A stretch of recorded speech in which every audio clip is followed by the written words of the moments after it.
채소는 몸에 좋으니까 많이 드세요. 이렇게 들어서 열심히 드시고 계시죠? 잠깐, 혹시 이런 채소들 드시고 계신가요? 당뇨 환자에게는 독이나 다름없는 채소들이 있거든요. 제가 20년 넘게 당뇨 환자분들을 진료하면서 정말 안타까운 경우를 많이 봤어요. 채소니까 괜찮겠지 하고 드시다가 혈당이 200, 300까지 올라가신 분들 말이에요. 채소라고 다 같은 채소가 아니거든요. 오늘 말씀드릴 채소들 혹시 드시고 계시면 정말 위험해요. 시작하기 전에 구독과 좋아요 한번 꾹 눌러주세요. 여러분의 응원 하나하나가 더 좋은 콘텐츠를 만드는 정말 큰 힘이 됩니다. 여러분, 가장 큰 착각이 뭔지 아세요? 채소는 무조건 몸에 좋다는 생각이에요. 특히 당뇨 환자분들이 밥 대신 감자 드세요. 고구마가 좋대요. 이런 말씀 많이 들으시잖아요. 이거 완전 잘못된 정보예요. 실제로 제가 진료한 65세 박 할머니는 건강에 좋다고 해서 매일 삶은 감자 2개씩 드셨어요.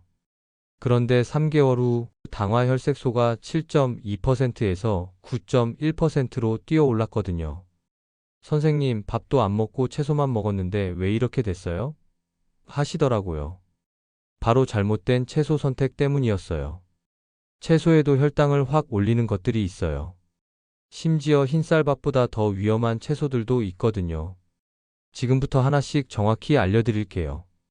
첫 번째로 가장 위험한 채소는 바로 감자예요. 에이, 감자가 뭐가 나빠? 하실 텐데요. 숫자로 보여드릴게요. 감자의 혈당 지수는 조리법에 따라 70에서 111까지 다양해요. 흰쌀밥이 73에서 84 정도인데 감자가 밥과 비슷하거나 더 높을 수 있다는 뜻이에요. 더 충격적인 건 조리법에 따라 더 위험해진다는 거예요.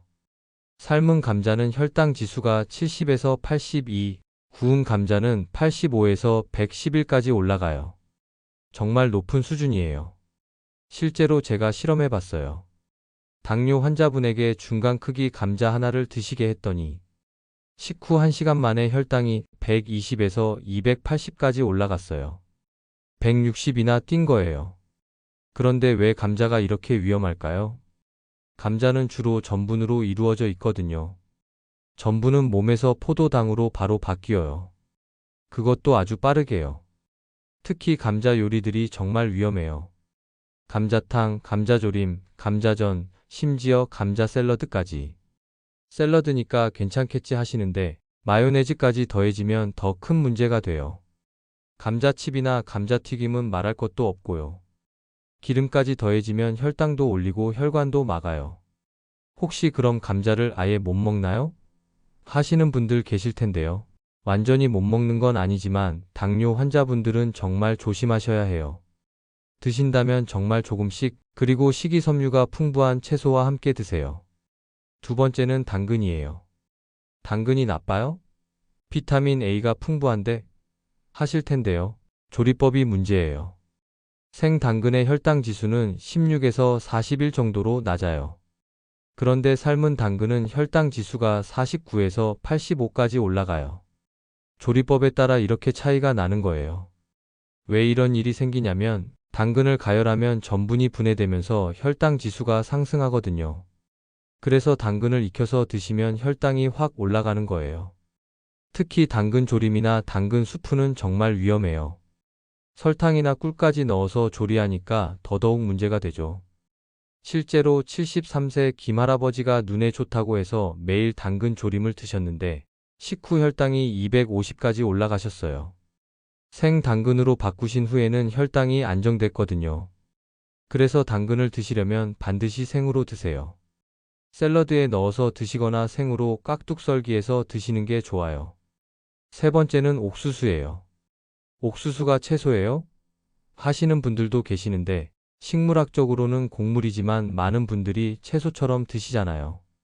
삶은 옥수수의 혈당 지수는 48에서 67 정도예요. 하지만 가공식품으로 만들어지면 74에서 93까지 올라가요. 특히 단옥수수는 당분이 일반 옥수수보다 더 많아서 혈당을 더 빨리 올려요. 옥수수를 삶거나 구우면 혈당 지수가 더 올라가요. 그리고 옥수수로 만든 가공식품들은 더더욱 위험해요. 콘플레이크, 팝콘, 옥수수 시럽 같은 것들 말이에요. 특히 옥수수죽이나 옥수수 스프는 당뇨 환자분들이 정말 조심하셔야 해요. 액체 형태로 되면 흡수가 더 빨라져서 혈당이 급격히 올라가거든요. 59세 최 아주머니가 소화가 잘 된다고 해서 옥수수죽을 자주 드셨는데 혈당이 계속 불안정했어요. 옥수수죽을 끊으신 후에 혈당 관리가 훨씬 쉬워지셨거든요. 네 번째는 단호박이에요. 호박이 몸에 안 좋나요? 하실 텐데요. 일반 호박은 괜찮아요. 하지만 단호박은 달라요. 단호박은 이름에서도 알 수 있듯이 당분이 일반 호박보다 훨씬 많아요. 혈당 지수가 51에서 75 정도 되는데 이것도 상당히 높은 수준이에요. 더 문제는 단호박으로 만든 요리들이에요. 단호박죽, 단호박 라떼, 단호박 케이크. 이런 것들은 설탕까지 더해져서 혈당을 아주 빠르게 올려요. 특히 시중에 파는 단호박죽은 정말 위험해요. 당분을 더 넣어서 달게 만들어 놨거든요. 한 그릇만 드셔도 혈당이 200 넘게 올라갈 수 있어요. 제가 진료한 68세 이 할머니는 소화가 잘 된다고 해서 단호박죽을 자주 드셨는데 당화혈색소가 계속 높게 나왔어요. 단호박 대신 애호박으로 바꾸신 후에 혈당이 많이 안정됐거든요. 단호박을 드시고 싶으시면 정말 조금만, 그리고 다른 저혈당 채소와 함께 드세요. 다섯 번째는 연근이에요. 연근도 나빠요? 하실 텐데요. 생연근 자체는 혈당 지수가 33으로 낮은 편이에요. 하지만 문제는 연근을 어떻게 조리하느냐예요. 연근에는 전분이 많이 들어있는데 설탕이나 조청을 넣어서 조리면 혈당을 급격히 올릴 수 있어요. 연근조림이나 연근튀김 같은 요리들이 정말 위험해요. 설탕이나 조청을 넣어서 달게 만들고 기름까지 더하니까 혈당도 올리고 혈관에도 안 좋아요. 한식에서 연근을 많이 쓰잖아요. 나물 반찬으로도 많이 드시고요. 그런데 당뇨 환자분들은 조리법을 정말 조심하셔야 해요. 실제로 61세 박 아저씨가 혈관에 좋다고 해서 연근 조림을 자주 드셨는데 혈당이 계속 높게 나왔어요. 연근을 생으로 드시거나 단순하게 삶아서 드신 후에 혈당이 안정됐거든요. 연근을 드시고 싶으시면 설탕이나 조청 없이 단순하게 조리해서 드세요. 지금까지 말씀드린 채소들이 더 위험해지는 조리법들이 있어요. 첫 번째, 삶거나 끓이는 조리법이에요. 세포벽이 파괴되면서 당분이 더 쉽게 흡수돼요. 두 번째, 으깨거나 갈아서 만드는 요리예요. 감자 으깬 것, 당근 주스 이런 것들은 혈당을 더 빨리 올려요. 세 번째, 설탕이나 꿀을 넣어서 달게 만드는 조리법이에요. 이미 혈당을 올리는 채소에 당분까지 더하면 정말 위험해져요. 네 번째, 기름에 튀기는 조리법이에요. 감자튀김, 연근튀김 같은 것들은 혈당도 올리고 혈관도 막아요.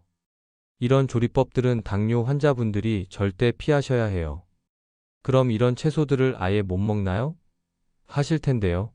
완전히 금지할 필요는 없어요. 방법이 있거든요. 첫 번째, 양을 정말 조금만 드세요. 감자 1개 대신 감자 4분의 1쪽만 드시는 거예요. 두 번째, 다른 저혈당 채소와 함께 드세요. 양배추, 브로콜리 같은 채소와 함께 드시면 혈당 상승이 완만해져요. 세 번째, 식이섬유가 풍부한 음식과 함께 드세요. 현미밥이나 통곡물과 함께 드시면 도움이 돼요. 네 번째, 식사 순서를 바꾸세요. 채소를 먼저 드시고 나중에 드시면 혈당 상승이 더 완만해져요. 다섯 번째, 조리법을 바꾸세요. 설탕이나 기름을 많이 넣지 말고 단순하게 조리하세요. 하지만 혈당 조절이 잘 안 되시는 분들은 가능하면 피하시는 게 좋아요. 적절한 양과 올바른 조리법이 정말 중요하다는 걸 기억하세요. 오늘 말씀드린 5가지 채소들 정말 충격적이셨죠? 채소라고 다 좋은 게 아니라는 걸 아셨을 거예요. 그럼 당뇨 환자는 도대체 어떤 채소를 먹어야 할까요? 다음 영상에서는 당뇨에 약이 되는 기적의 채소들을 공개할게요. 혈당을 오히려 낮춰주는 놀라운 채소들이 있거든요. 절대 놓치지 마세요. 당뇨 관리의 핵심이 될 거예요. 오늘 정보가 도움되셨다면 구독과 좋아요, 그리고 주변 당뇨 환자분들께 꼭 공유해 주세요. 잘못된 정보로 고생하시는 분들이 너무 많거든요. 건강한 하루 보내세요. 감사합니다.